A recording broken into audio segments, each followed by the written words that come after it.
noches, ¿cómo están? Gracias por acompañarme en otro programa de Sentido Común, hoy con Víctor Hugo Morales. ¿Cómo estás? Bien, sorprendido. ¿Por qué? Porque hace poco estuve por acá. ¿Hace poco? Estuvimos charlando. Sí, pero fue el año pasado, pasó Sí. un montón de tiempo. Es más, hoy cuando venía para acá, digo, ¿cuándo lo entrevisté a Víctor Hugo? Fue el año pasado, una charla. ¿Vos sabés que yo te voy a contar algo? ¿Sabés por qué me contrataron para hacer Sentido Común? Por esa entrevista. Me pasaron a la semana por esa entrevista. Daniel Haddad me llama y me dijo, flaca, quiero llevar los sábados, que vayas en la semana. Acabo de ver en YouTube tu entrevista con Víctor Hugo Morales. Me encantó. Vas los miércoles, ¿te animás? Yo dije, sí, no te lo había contado. Y hoy cuando venía por acá, que me dijeron, ¿a quién entrevistas? A Víctor Hugo. Y me acordé que Daniel Haddad me había contratado en ese momento por la entrevista. Dice que le gustó, la vio en YouTube. Hacía mucho calor, así que debe haber sido diciembre. Hacía mucho calor, creo que era, sí, como un fin de año casi, ¿no? ¿Ha sido un año muy estresante para vos, Víctor Hugo? ¿Muy? ¿Estresante?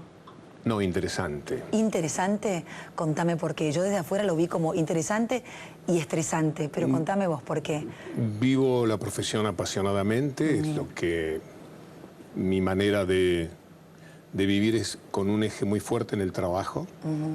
Hubo abundante trabajo, hubo buena pelea y algunas amarguras, pero muchas satisfacciones, algunas contras, algunas manifestaciones de afecto que desbordan, en ambos casos exageradas, pero yo convivo con eso desde hace mucho tiempo. Yo pertenezco al fútbol, he sido acusado de ser hincha por los de River de Boca, por los de Boca de River, por los de Independiente de Racing, y he convivido con esa acusación normalmente falsa sin ningún problema. Pero es más fácil, ¿no?, que alguien te critique o te cuestione por un tema de fútbol a que alguien te cuestione por un tema ideológico, político, por tener puesta una determinada camiseta. Por lo ideológico estoy muy de acuerdo que ocurra, me gusta, me encanta la discusión ideológica.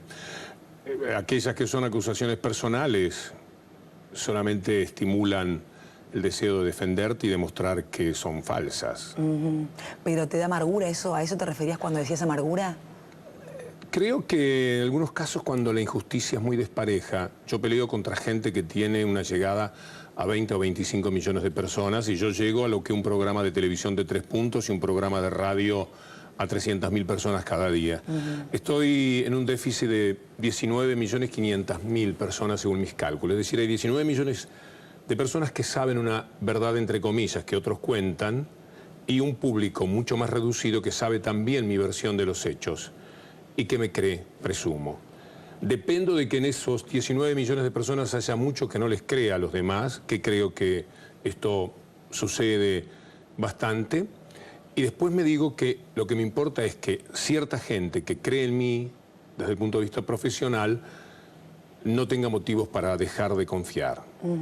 Y en ese sentido creo que más o menos puedo pelear dentro del ámbito que a mí me importa. Después hay mucha gente que puede pensar mal de mí, pero no me interesan. En líneas generales hay sectores sociales o lo que fuere que no son para mí tan... Es decir, si de mí la gente de la izquierda tuviese objeciones, me dolería.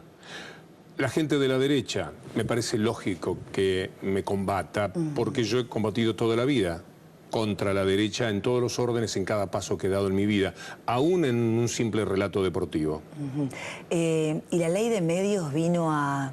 Digo, hoy leí algunas cosas sobre vos y leí algunos Twitter y demás de mucha gente que opina. La verdad es que a mí igualmente me llama poderosamente la atención la agresión, la agresividad de mucha gente con vos, con La Nata, con Clarín, con el gobierno. En general, siento que nunca la crítica termina de ser constructiva. Quiero decir, la gente se pone en un rol de dedito y de juzgar. Y ahora te voy a decir lo que me pasó cuando conté que te entrevistaba hoy a vos. Pero quiero decirte antes sí, que no importa esa gente. Sí, no importa. No existe un anónimo. Pero el uruguayo, volvete y habla de política en tu país. No tienen peso. Chupa media del gobierno. Esas cosas no tienen peso, pero no te joden. No, para nada. En absoluto. ¿Nunca? Me parece... Un día que estás con las defensas bajas... En el mundo hay gente que es despreciable. Cualquier persona que se remita a un anónimo para pronunciarse en su vida, que emita un juicio sin asumir riesgos, es despreciable. Sí. ¿Por qué habría de preocuparme por gente que yo despreciaría, con la que nunca quisiera en mi vida ni cruzarme? Con la ley de medios, ¿qué pasó? ¿Te sentís el abanderado? Hoy, ¿sabes lo que me sucedió? Y a mí me asusta un poco esto que te voy a contar, no ahora con vos, sino en general. Cuando entrevisté a la Nata el año pasado, a mí me gusta escuchar, yo soy periodista, me gusta escuchar todas las voces. Y no entrevisto para juzgar, puedo polemizar, puedo debatir, puedo coincidir o no, pero no digo que está bien o que está mal, la gente saca sus conclusiones siempre. Últimamente siento que es blanco o negro, que es o gobierno o oposición, Clarín, gobierno, el otro, ¿no? Entonces, no sé, los domingos a la noche yo pongo la tele, hago un zapping y te veo a vos, lo veo a Majul, veo 678 y veo a la Nata y veo países muy distintos. Capaz que saco cosas de cada uno que me parecen interesantes, saco mis propias conclusiones, pero siento que está todo como muy opuesto, ¿no? Los opuestos. Cuando conté que te entrevistaba a vos, un colega me dijo, tené cuidado, no quedes pegada de la ley de medios. Y yo dije, ¿y esto? Y dije, ¿qué pasa? O cuando entrevisto, no sé, a Aníbal Fernández me dicen, ¿qué ahora defendés a Clarín? Y yo digo, no, me gusta un tipo como Aníbal, cuestionarlo, pincharlo porque sé que es un calentón y coincido o no con él, me gusta el juego periodístico.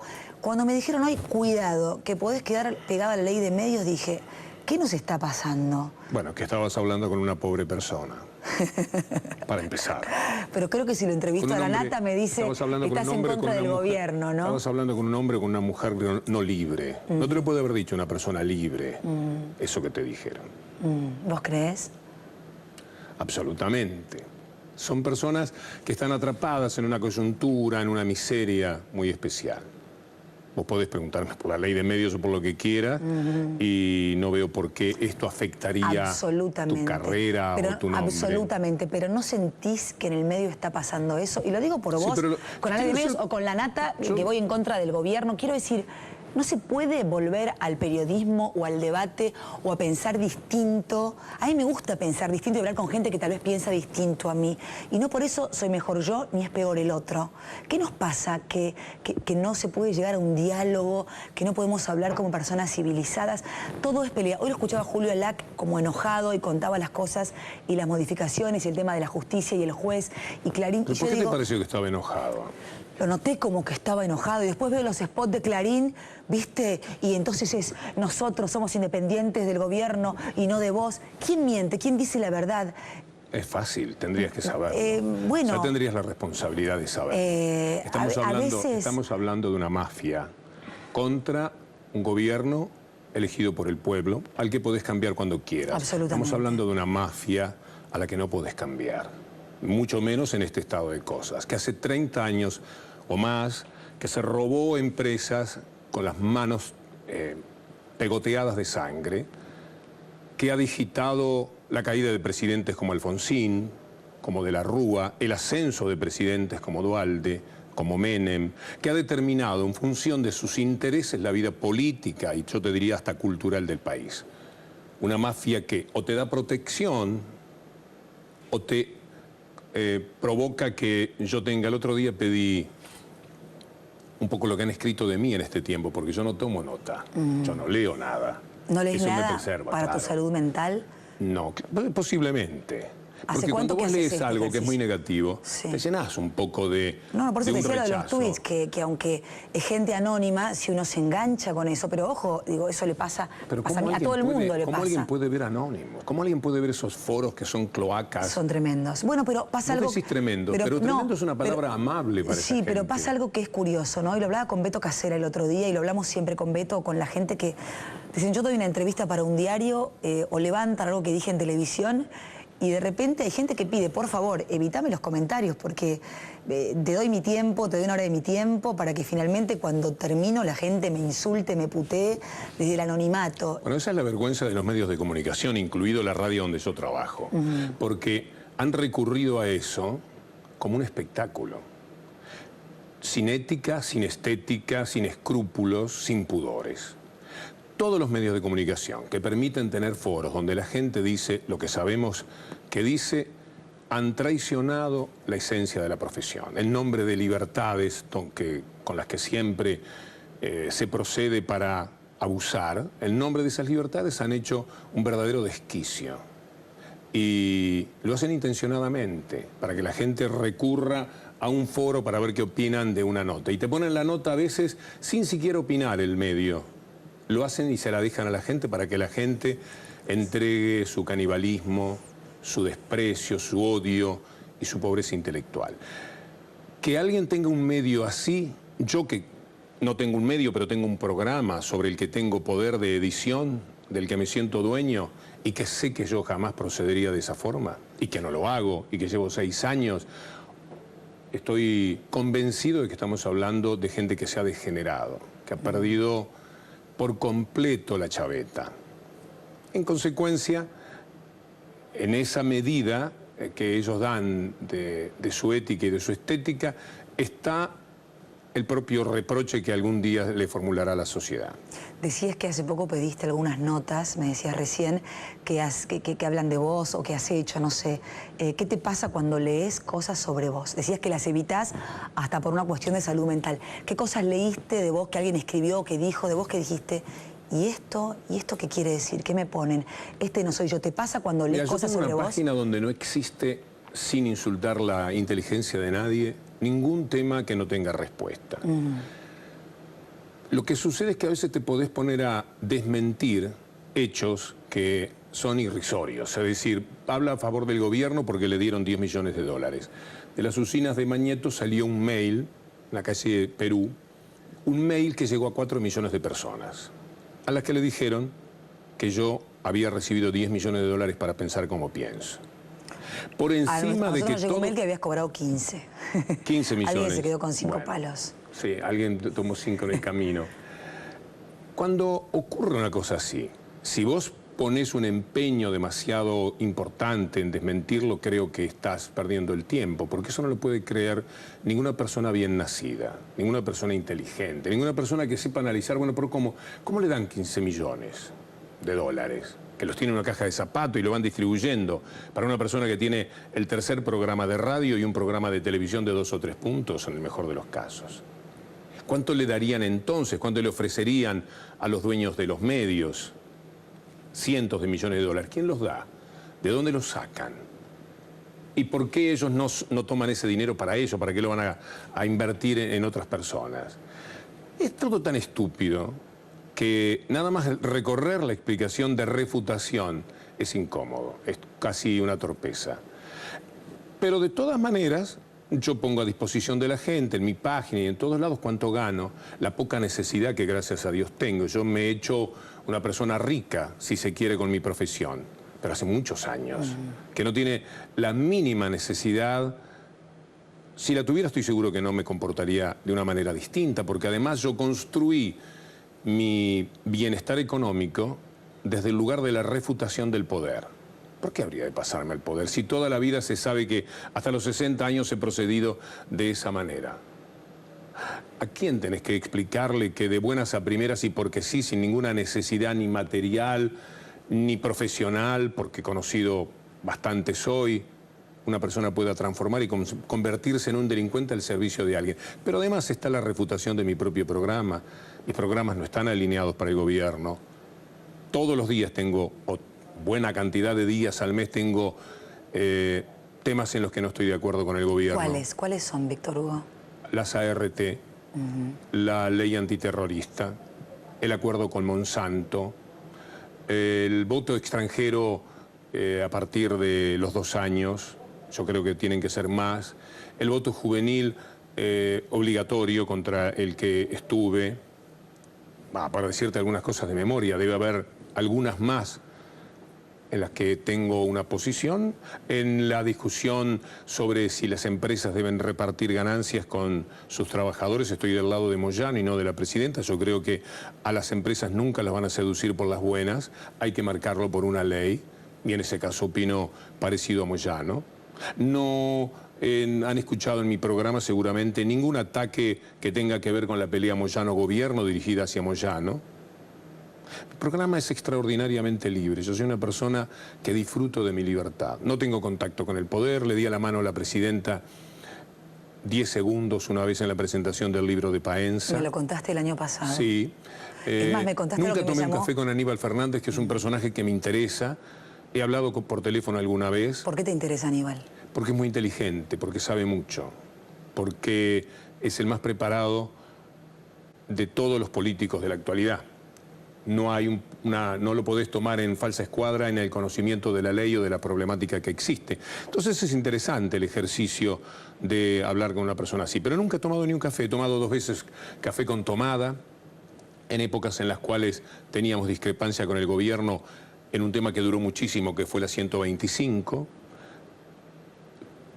Comí una vez con Vudú, una vez con Bocio,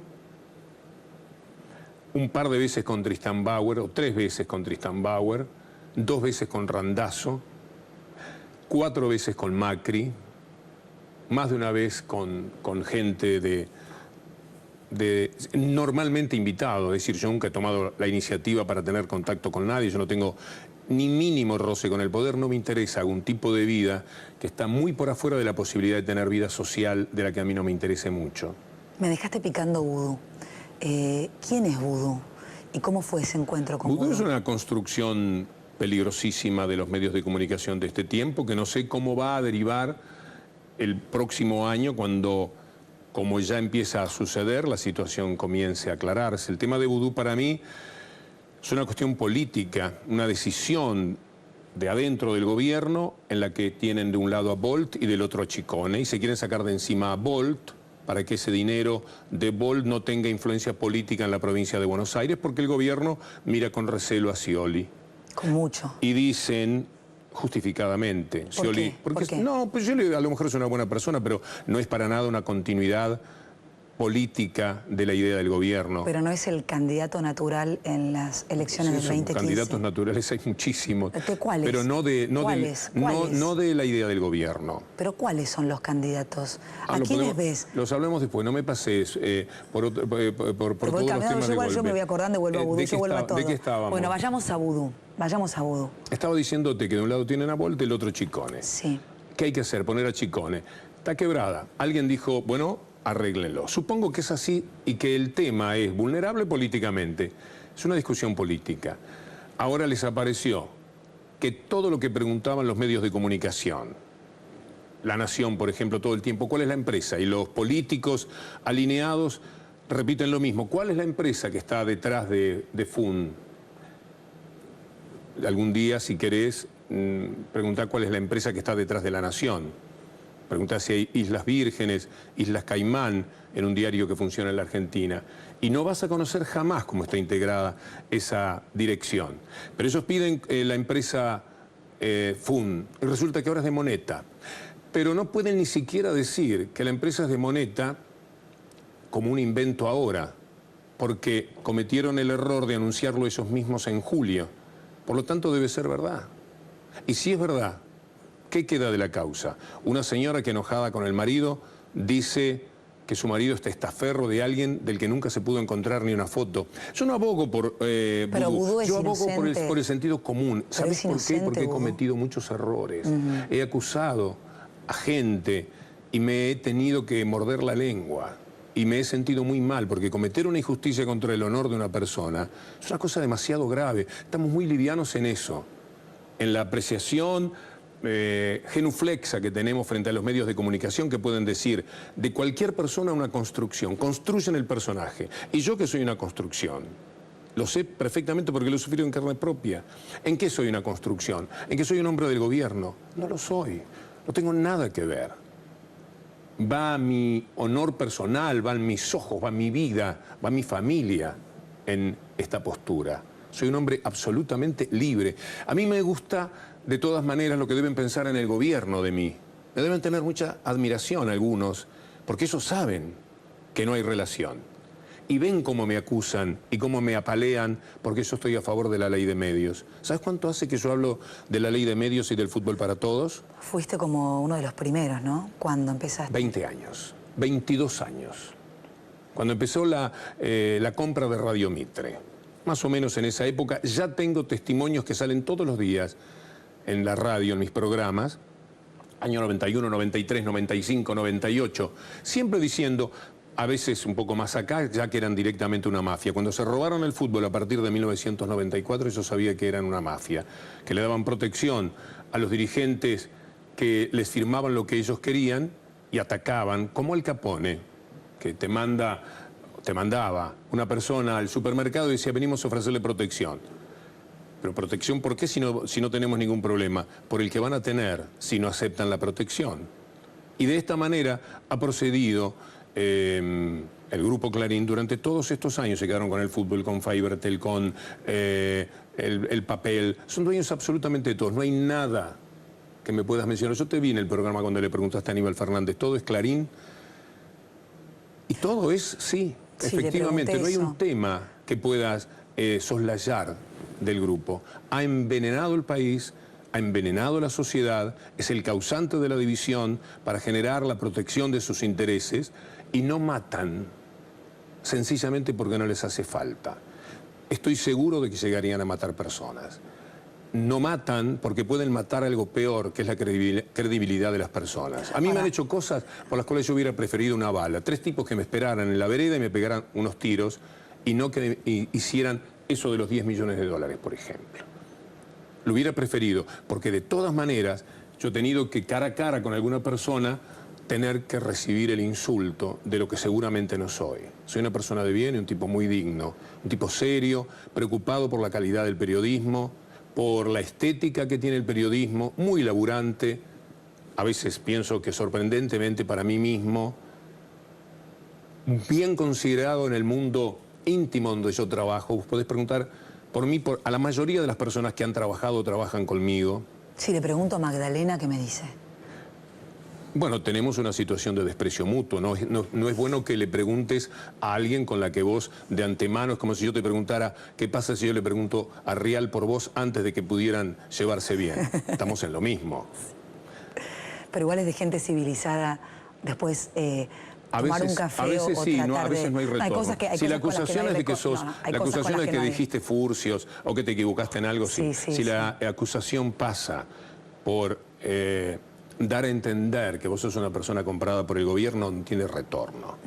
Hay personas que se tornan en tu corazón despreciables y no hay ningún motivo para retornar a ningún punto de encuentro, porque no lo puede haber. Una persona que duda de tu honor, conociéndote bien, tan solo porque está enojada o enojado con lo que vos pensás, no es una buena persona. Yo puedo discutir de política y me entretiene muchísimo con cualquier persona. Lo que no puedo es, lo que no debo, porque alguna vez yo también he caído, aunque sea mínimamente, en tirar esas pataditas del interés económico, pero en discusiones de un momento, de un día, no en la persistencia de una idea. Bueno, todo esto sí puede afectar. Decías que vos no juzgabas, que ya lo has hecho, no te voy a preguntar con quiénes, pero así como decís Clarín sería capaz de matar, digo, para que no me quede las mafias la siempre respuesta. Matan, y Clarín es mafia, no tiene necesidad de matar, pero mata la credibilidad de la gente. Y se lo hace a todos. Decime a quién no. ¿A quién no? Yo veo muchos radicales que se olvidan de todo lo que este grupo le hizo a Alfonsín, defendiéndolo a capa y espada. Cuando votaron a favor de la estatización de YPF, inmediatamente al otro día los estaban acusando de corruptos, de los peores corruptos. Se tragaron ese sapo porque es gente que vive sin ningún coraje. Ahora, y en el 2007, un 7D también, Néstor Kirchner estuvo cerca de Clarín, arregló... Sí, pero digo, la ¿qué pasó tiempo después? Eso es una foto contra lo que yo luché muchísimo. Yo confronté las cosas que yo dije de Kirchner en ese momento. ¿Querés recordar alguna? Fueron de una dureza excepcional. No puedo recordar, pero fue muy duro. Muy. Y estuve muy enojado. Era la foto. La película dice que ese señor en determinado momento, cuando se sintió un poco más fuerte, en el mano a mano con ese poder que él sabía que era el más grande poder del país, decidió confrontar con ese poder.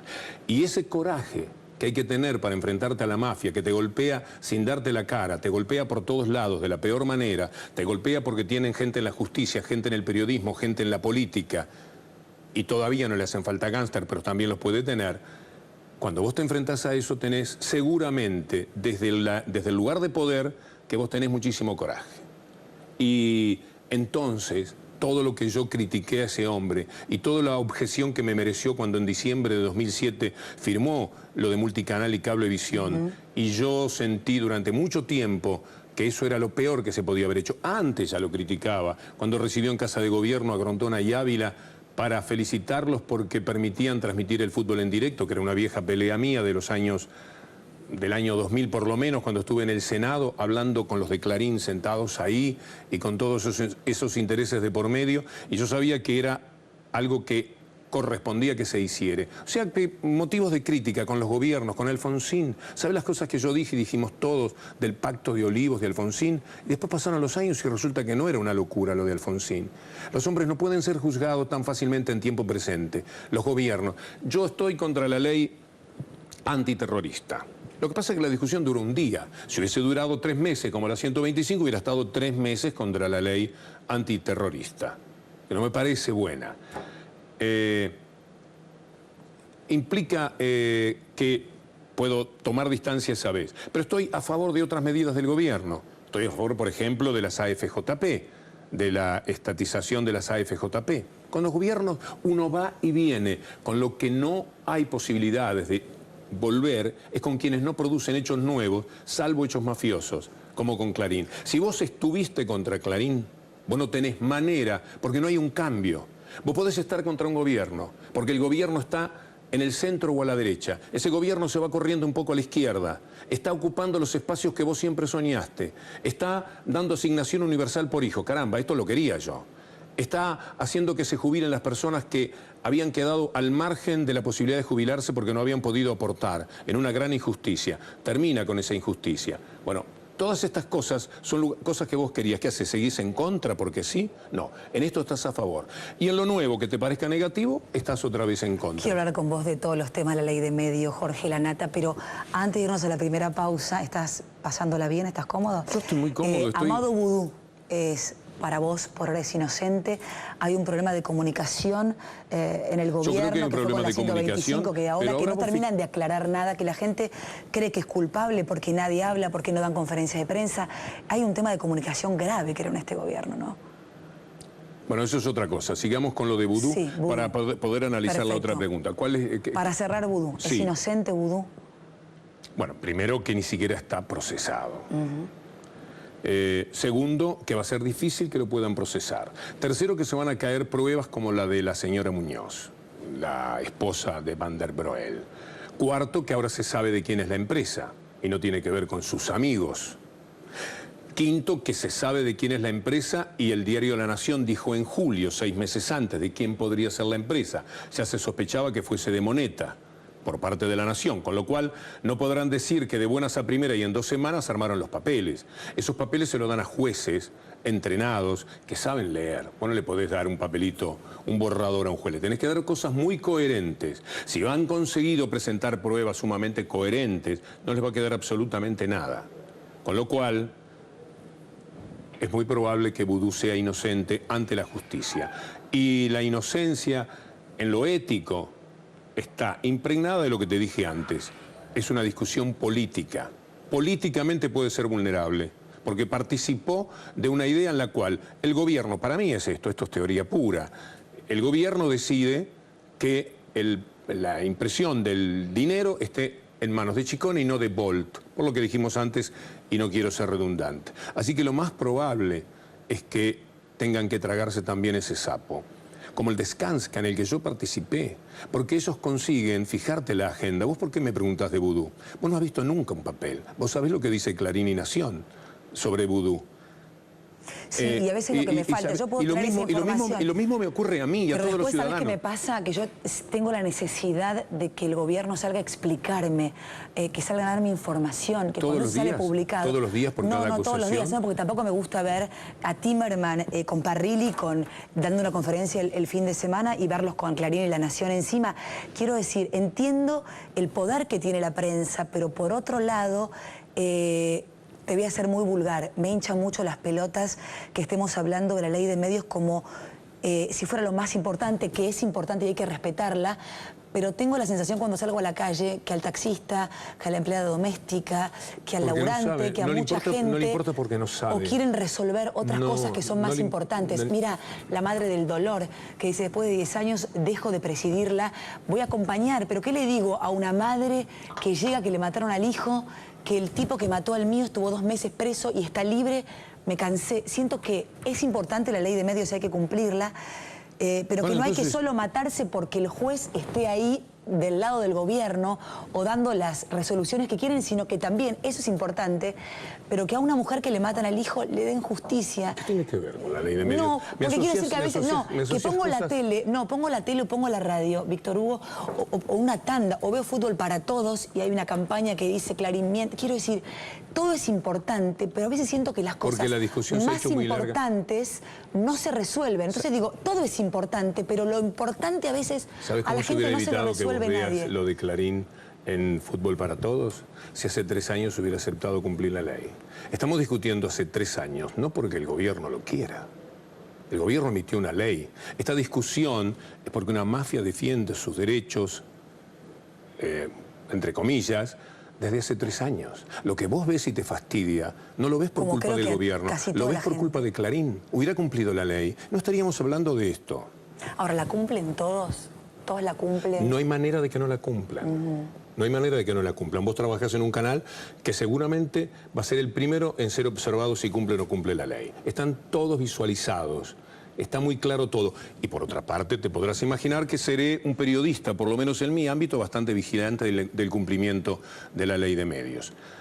Lo que le pasa a cada una de las personas que mencionaste, en ese un poco de entrevero, si me disculpás, de mezclar cosas que no guardan una cabal relación. Lo tengo clarísimo, pero quiero decir que... Todo ocurre. A la señora madre del dolor yo le diría, a todas las personas que son víctimas de delitos, que por lo que hay que luchar es por realmente tener seguridad y no pedir protección. La gente no aboga por la seguridad, aboga por la protección. ¿Qué quiero decir con esto? Que no va a haber tanta muerte, salvo la que en términos naturales existen en las grandes ciudades, en las ciudades muy importantes, si hay inclusión. El señor que te mata porque hay una situación de desigualdad muy grave para él. Hay mucho menos delito, para mi manera de ver las cosas, del que debería haber. Hay mucha gente que no se animó nunca, por suerte, a delinquir.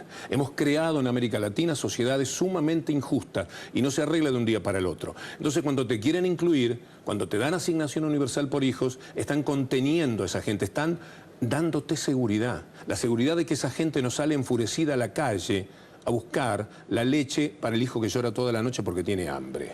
Si no hay inclusión, no hay seguridad. El que pide nada más que seguridad está en realidad. El que pide seguridad pide inclusión, pero no lo hacen. El que habla de inseguridad, lo que quiere es protección. Este señor que está muerto de hambre me va a quitar mi cartera, por favor, protéjame. No es eso. Lo que vos tenés que conseguir es que este señor que está muerto de hambre no esté muerto de hambre para que tu cartera no corra riesgo. Entonces no pidamos, no gritemos contra la inseguridad, que por otra parte es bien una construcción de los medios. ¿O vos viste algún episodio de violencia o alguna muerte en los días de gendarmería? ¿Sabes cuántas noticias dio TN de las que normalmente da? Mínimamente un 10%. ¿Vos decís como Aníbal que es una sensación la inseguridad? ¿Sabes? Te voy a decir algo sobre esto. Yo fui a La Prida, una ciudad donde después me enteré, hacía una semana habían hecho una encuesta. En La Prida hay 1000 bicicletas por lo menos en la calle a las 8 de la mañana. Ninguna tiene candado. A nadie le roban la bicicleta. La encuesta había dado que el principal tema que tenía era la inseguridad. Entonces, hay, por supuesto, en sociedades tan grandes y desiguales como las nuestras, las peores desigualdades existen en América Latina, hay una violencia latente de la que muchos son víctimas. A mi señora la han robado, a mi hija la han robado. Sí. Pero si hacemos ese tipo de medición, seguramente un 30 o un 40% de las personas han tenido algún episodio alguna vez en los cuales han tenido algún tipo de inconveniente. Igual asusta mucho que no solo sea el robo, sino que eso venga seguido de muerte, porque de verdad que aunque la tele pueda exagerar o los medios puedan exagerar, como decís vos a tu mujer, a tu hija. ¿Desde qué números me hablas? ¿Vos sabés los números que se dieron recientemente? Hay mucho menos delito de lo que se dice. delito en robo en la capital federal, dados por la Corte Suprema de Justicia. Bueno, un número... igual no nos vamos a conformar con la cifra, debería casi no suceder. No va a haber nunca posibilidades de que no haya violadores, asesinos y ladrones. No existen sociedades de esa manera. El hombre es el hombre y además vivimos en una sociedad capitalista. El capitalismo tiene sus datos de corrupción, sus datos de inseguridad, de desigualdad. El capitalismo y el salvaje que han desatado. ¿Vos sabés lo que se le viene a Europa dentro de 10 años? Nos vamos a encontrar, si Dios quiere. Sí. Vos seguro vas a estar, vamos a ver yo. Pero dentro de 10 años Europa va a pagar esto que tiene ahora. 5 millones de personas sin trabajo. Son 5 millones de ciudadanos que no tienen cómo hacer que sus hijos estudien. Crean resentimiento.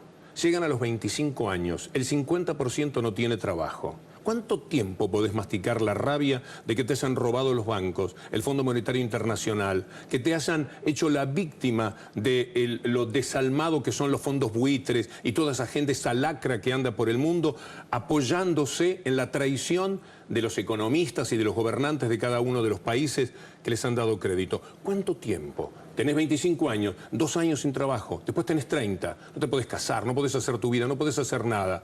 Y encima, una noche amanecés con que no tenés algo y ves una cartera de una mujer como vos que decís, si le saco la cartera, que le va a pasar nada. Hacemos una tanda. Compras otra, hacé la tanda y compramos una cartera más por las dudas. Ahí está, con Víctor Hugo Morales en Sentido Común. Ya venimos.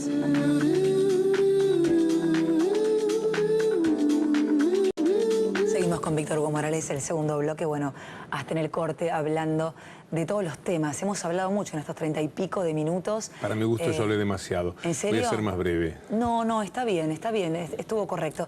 Quiero que me hables de Scioli, porque yo decía candidato natural. ¿Qué tenemos? A ver, a Scioli, a Mauricio, Wiener. Mira, yo creo que Scioli es ¿Quiénes son? Debe ser en muchos sentidos lo que llamamos un buen tipo, pero políticamente es inviable para mí. ¿Por qué? Porque no se pronuncia sobre qué mundo quiere. Yo creo que él es de derecha, o de centro derecha por lo menos, por eso no es una continuidad para este gobierno. Es un hombre vinculado a lo establecido, incapaz de pelear contra lo establecido, que muy rápidamente va a ser absorbido por los reales poderes que hay, los mediáticos, los corporativos. Jamás, salvo que de pronto una mañana amanezca y diga, voy a ser un gran hombre. No solamente un hombre con cierto poder, que eso no lo hace gran hombre a nadie. Y tuviese como una especie de voz interior o algo que ocurriese en su vida y decidiese buscar un camino de gloria, darse un bañito de Che Guevara. Pero no está cercado, no está como cercado cuando quiere hacer algo...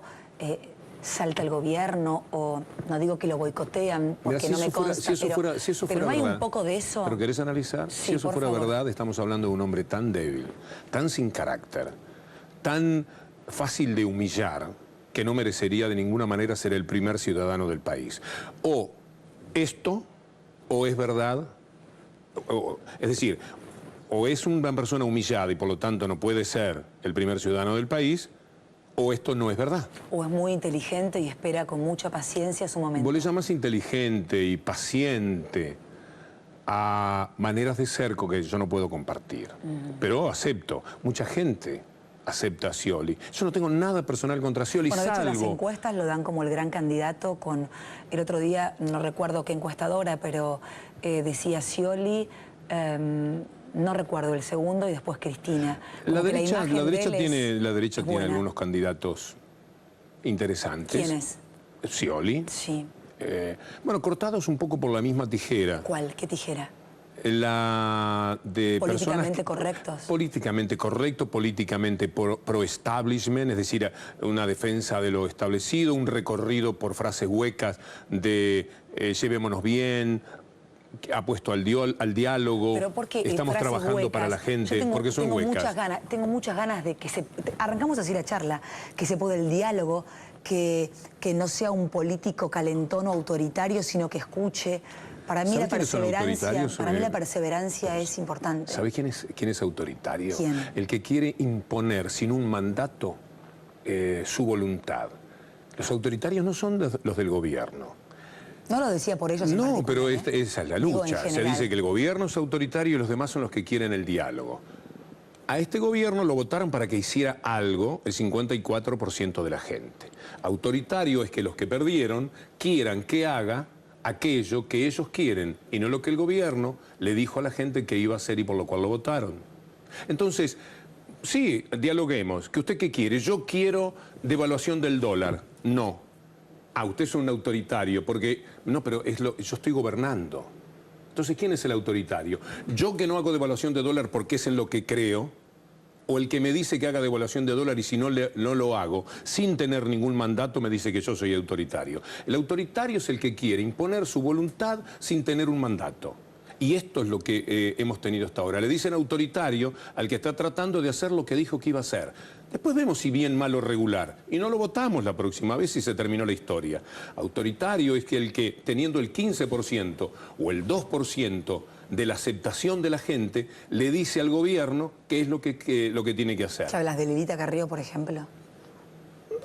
Ponerle nombre, si querés, sí, Lilita. Sí, para ponerle nombres. Cuando dije el 2% seguramente pensaste en Lilita, sí. Pero me refería en general. Pero bueno, Lilita es una de las personas que cuando habla con su crucifijo y mirando a los monitores y buscando la aprobación de su equipo, dice cosas y llora y uno siente que se inmola y que estamos gobernados por el mismísimo demonio. Después uno ve el 2% y uno dice, bueno, la gente no la sigue tanto, pero dice cosas muy fuertes, dice que ella denuncia lo que después, más adelante, se está viendo y la última vez la vi en TN llorando. Nunca se vio todavía lo que ella denuncia, pero puede ser, si tenemos un poco de paciencia. No te cae Lilita. Lilita, yo era la persona que hubiese votado en 2 o 3 periodos de las elecciones, porque yo la visualizaba como una persona de izquierda. Mientras así la veía, era ella la que yo hubiese votado. Además, aunque un gobierno sea de izquierda, un gobierno siempre tiene aspectos más vulnerables. Y si vos tenés una izquierda de alternativa, podrías pensar que mejor esa izquierda de alternativa.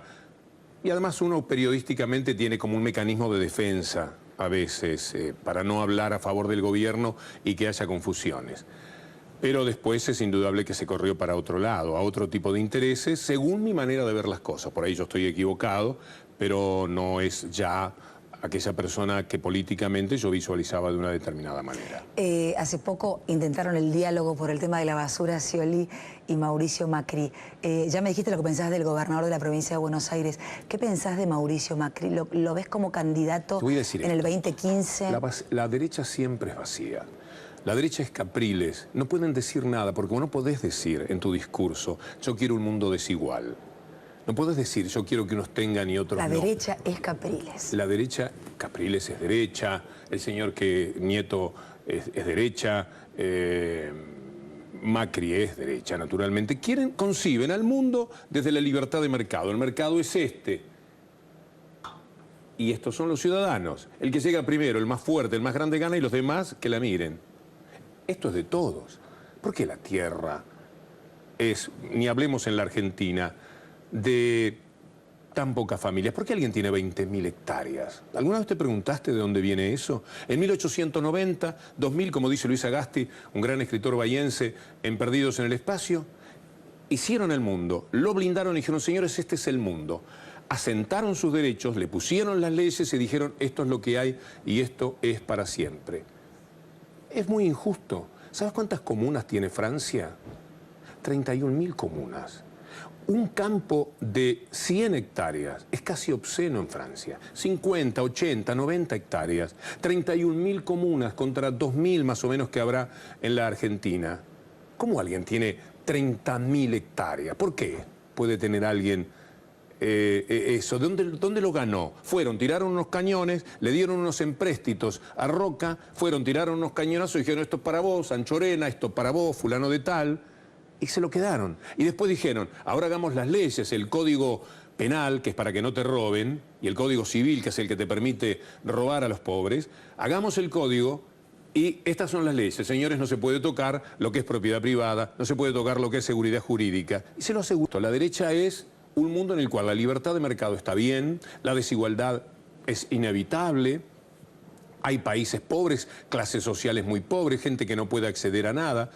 La derecha quisiera que voten unos pocos, como estaba intentando la CNN ahora, porque ya las minorías en Estados Unidos, mujeres, negros, latinos, le ganaron la elección a los blancos despreciables de Romney, del Tea Party, toda esa gente horrible que tienen ellos. Es inevitable. Hay países pobres, clases sociales muy pobres, gente que no puede acceder a nada. La derecha quisiera que voten unos pocos, como estaba intentando la CNN ahora, porque ya las minorías en Estados Unidos, mujeres, negros, latinos, le ganaron la elección a los blancos despreciables de Romney, del Tea Party, toda esa gente horrible que tienen ellos.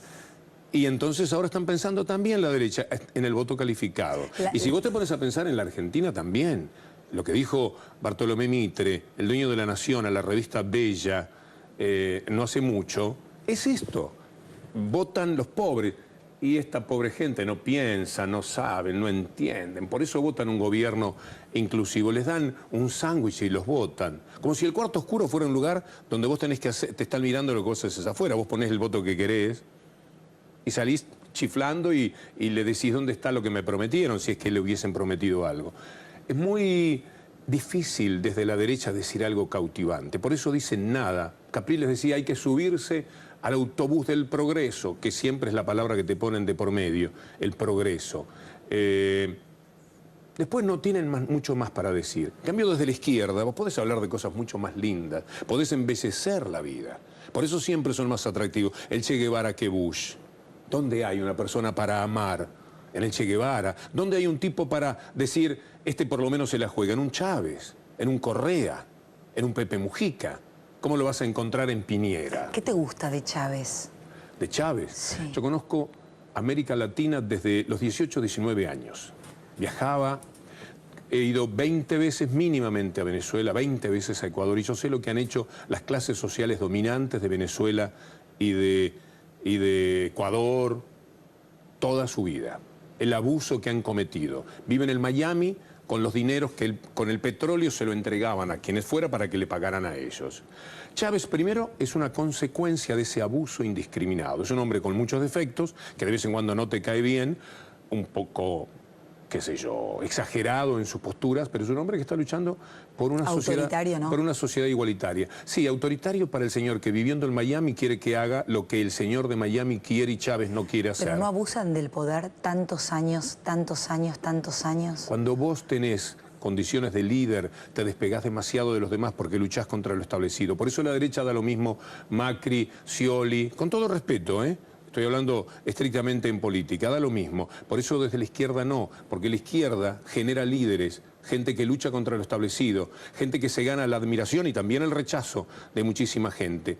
No es fácil conseguir ese tipo de productos, no abundan. De la derecha vos tenés millones de candidatos, porque son inteligentes, se han preparado y piensan según lo establecido, no van a modificar nada, nada. El que quiere cambiar algo, el que habla de una sociedad más inclusiva, ese tiene que dar una dura pelea contra lo establecido, ese va a ser combatido. ¿Por quiénes? Por los medios de comunicación que se corresponden con esas ideas corporativas, de derecha, liberales, que quieren un mundo en el cual devaluemos para que ellos hagan mucho dinero, hagamos negocios en el extranjero para que ellos vayan en las comisiones. Es muy perverso cuando todo el mundo se queja porque no puede comprar dólares. La medida de ser de izquierda o de derecha es lo que te importa el otro. Yo también he ahorrado toda mi vida en dólares porque no sé qué hacer con el dinero que me ha sobrado cada fin de mes. Ahora me dicen que no se puede más porque si yo ahorro en dólares, hay mucha gente que se va a perjudicar. A mí me importa el otro. Y yo decido, bueno, ahora me voy a meter en pesos y voy a tratar, ahora estoy por comprar bonos de YPF, si se puede, pero como puse un plazo fijo, todavía no sé si lo puedo sacar. Pero quiero decirte con esto que voy a apostar a esto, porque le va a ir mejor a los otros, creo que le va a ir mejor a nosotros. Ojalá. Hacemos la última tanda, sí, cómo no, y ya venimos en los últimos 2 minutos con Víctor Hugo Morales.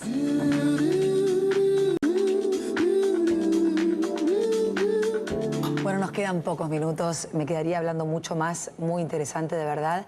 Se viene la reforma de la Constitución, ¿te la imaginas a Cristina con otro mandato o ya suficiente? Y de ella no seguir y de no cambiar la Constitución, ¿quién de su ala podría ser uno de los candidatos? Bueno, este es un defecto del gobierno, no ha generado una persona un tipo capaz, inteligente, lo hemos mencionado, es Aníbal Fernández, pero tiene la limitación de haber peleado mucho, de haber combatido mucho, está visualizado como un tipo difícil. Guerrero. A Vudú, aunque salga bien parado de esto, el destrozo que han hecho con su vida políticamente lo hace muy poco viable, tendría que ser una vuelta de tuerca absolutamente inesperada. Abal Medina es visualizado como demasiado joven, está además en la lucha diaria desgasta. Entonces, para nombrar algunos, Randazzo es un personaje que puede ser muy interesante porque además es muy fiel a lo que este gobierno quiere, podría ser, es joven, es un candidato absolutamente potable, pero todavía no hay, porque a una líder de la personalidad de la presidenta o la que tenía Kirchner es muy difícil que vos puedas encontrarle un igual. Es una dificultad también para Chávez, va a ser una dificultad para Correa, fue una dificultad para Mitterrand, fue una dificultad para el Frente Amplio. ¿Vos te crees que el Frente Amplio saca al Pepe Mujica en la próxima elección, porque el Pepe no va a seguir, y pone a cualquiera? No, va a poner a Tabaré, porque sin Tabaré no gana, porque ese es el líder.